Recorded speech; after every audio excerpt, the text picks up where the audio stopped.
Hi friends, welcome to Techie Study Azure DevOps series. Today we are going to discuss about how to create Azure DevOps account with a free start free, right? So this is the URL. We are going to create a free account. I will place the URL in description. You can go through it. So let's start free. Click on it. So what are the account I am using my balance previous Azure pass. So same account I am using here. If you want to change the email ID, you can do the switch directly. So let me use same thing. Continue. So Azure DevOps Karthik Karanam K. That is fine.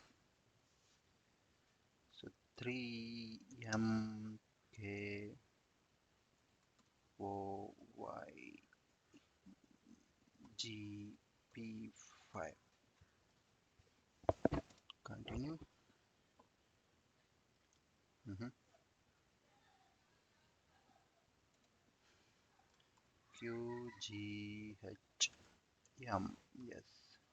HNX.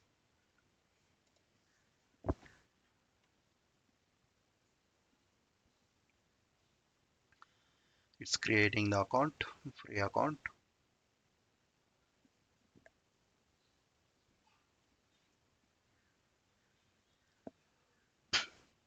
So project name we can give as Azure Data Factory, right? We are going to do CI/CD as a Azure Data Factory. Create a project. So our organization is Karthik Karanam K, and project is Azure Data Factory, right? Our Azure Data Factory account is ready.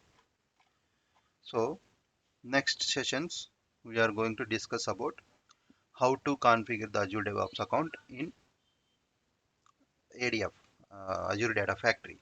Once that is done, we will create test data factory, and we will move the changes through CI/CD pipeline. For that, we require pipelines here, release pipelines and continuous integration pipeline, continuous release and continuous integration pipeline. We will discuss about those things in next session. This is about today. Thank you so much. So most of the people are watching without subscribing my channel. So can you please subscribe my channel and watch the videos previous sessions as well. And we have Azure Data Factory tutorial as well. Go through the playlists and support. Thank you. Bye bye.